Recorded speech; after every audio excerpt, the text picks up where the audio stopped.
The past is a phantom limb, an ache for something that isn't there and yet refuses to stop hurting. For me, that ache has a name: Stephanie. She was 10 when she died, and I was 12. That age gap, small in numbers, but enormous in the way it shaped our childhood, still lives in me like a wound that won't close. The memory isn't sharp anymore. It's more like a static-filled broadcast I can't quite tune, blurring between clarity and distortion. But some parts remain as sharp as the edge of a broken bottle. The bus pulling away. Her small form, backpack bouncing against her shoulders, disappearing down the street. The cold, gray stillness after. The silence that followed me like a shadow. They found her a week later, dumped in the woods outside Armonk. A brutal stain on a frozen landscape. A child in the snow. A horror made real. At 12 years old, I didn't understand death the way I do now, but I understood enough to know something inside me had collapsed. I had been at basketball practice when it happened, laughing, sweating, alive. That small, trivial twist of fate has haunted me for decades. If I had been on that bus, if I had walked home with her, would things have been different? Would I have fought? Would she have lived? Or would there have been two bodies instead of one? I don't know. I'll never know. That uncertainty is its own form of torture. My parents were ghosts after she was gone. Ghosts who still walked, ate, and breathed, but they never returned from that week. Our house became a mausoleum. My father buried himself in silence. My mother drowned in rituals, lighting candles in every church she could find. I floated somewhere in between, a boy forced to grow around the hole left behind. People like to say time heals all wounds. That's a lie. You don't heal, you scar.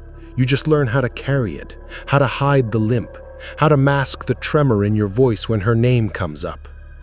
I carried it into adulthood, shaping my life like clay around a fracture. I became a caseworker for the New York State Department of Social Services, specializing in children who had been victims of abuse and violence. It wasn't charity, it was war. My private war against the silence, against the men who thought children were easy prey. Every report I filed, every home visit I made, every child I helped was a small act of vengeance, a way to balance a cosmic scale that never quite evens out.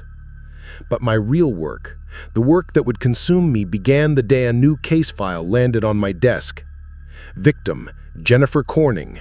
Age, 12 years. Last seen, Yorktown, New York, December 14th, 2024. Assigned detective, Daniel Bardoni, NY State Police. Full case file attached. On the surface, my job was bureaucratic. I prepared victim support services, lined up therapists, explained benefits, and ensured safety plans were in place. That was the official role.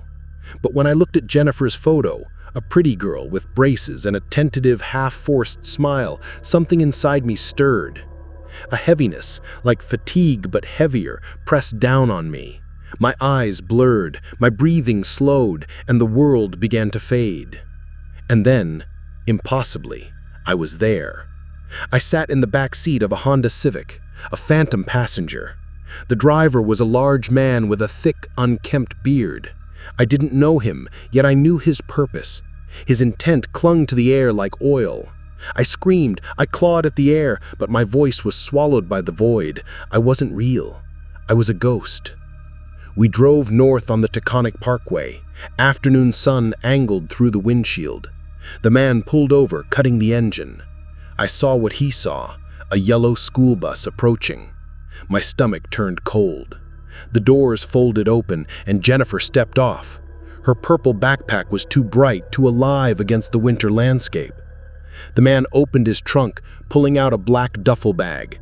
Gloves, cap, sunglasses, face mask, an entire kit to erase his identity. I followed, helpless, until something shifted. My incorporeal form thickened, the air solidifying around me. My hands found the bag. My fingers closed around a tire iron, its cold weight shocking me into reality. My rage crystallized into a single thought. Not this time. As he crept towards Jennifer, I sprinted, my body fully real now. My swing came down hard on the back of his skull. The sound was sickening, bone against steel, the music of vengeance. Jennifer turned, her eyes wide, and I shouted for her to run.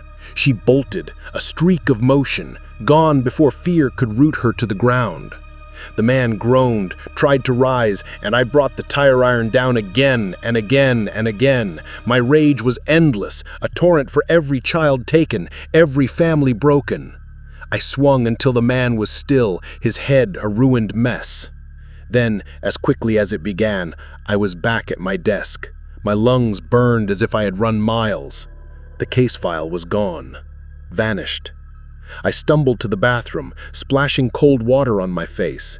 And then I froze. My reflection had changed. That morning I had shaved clean. Now my face bore a thick 3-day stubble. Time had leapt. My body had paid a price. The first payment had been made. The second file arrived a week later. Victim, Nicholas Portier. Age, 11 years.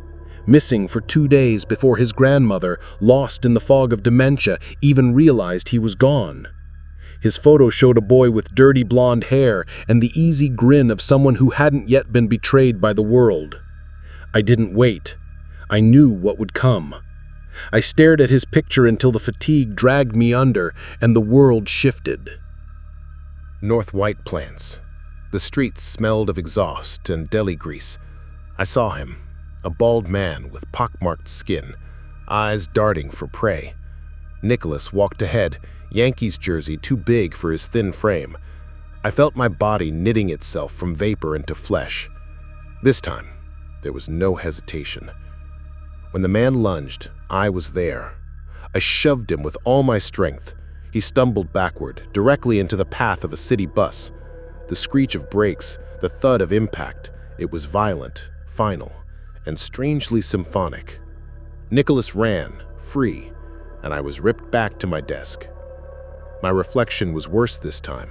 My beard was fuller, wiry, and shot with gray. My teeth felt thick with plaque, my skin tighter around the eyes. Another piece of me had been spent, a decade in days. I sent another Family Matter email and went home, sick with dread. 2 weeks later came the third, Rafael Santiago, a name from a cold case 13 years old. New evidence had surfaced, hinting he might still be alive, but I knew better. The file's existence meant one thing. His moment of danger was already echoing through time. I surrendered to the pull. Mount Vernon, Johnny's Pizzeria. The man was stocky, sipping a Coke with too much patience in his eyes. Raphael entered, bought a slice, left.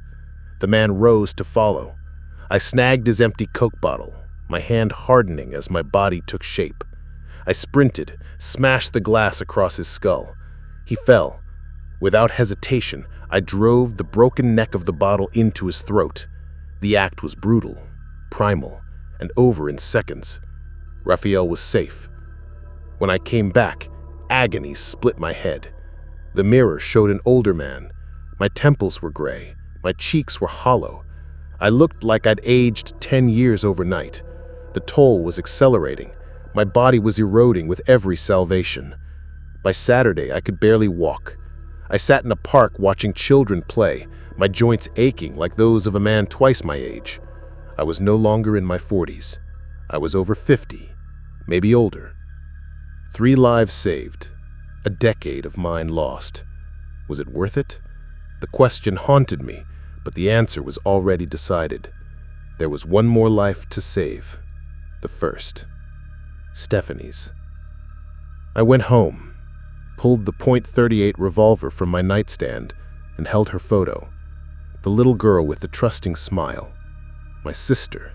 My anchor. My curse. I stared until the world unraveled. The school bus rattled down the familiar street. I was a passenger to my own past, watching my 12-year-old self with gym bag in hand, oblivious. Stephanie stepped off the bus, small and bright against the dim afternoon.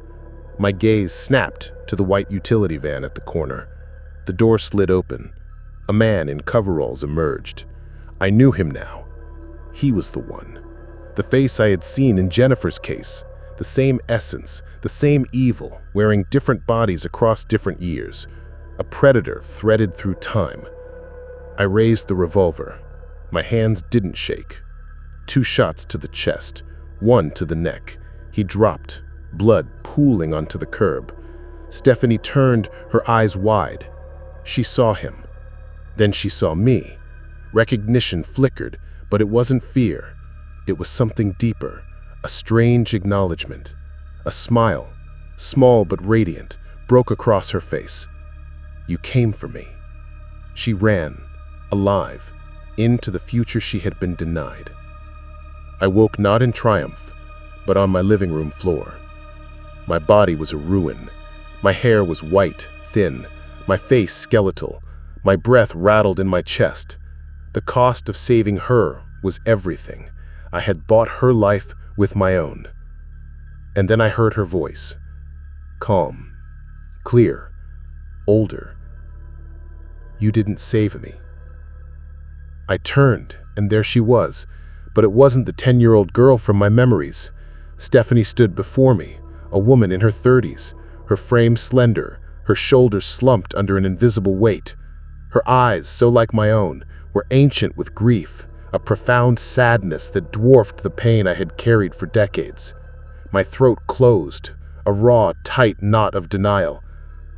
What are you talking about?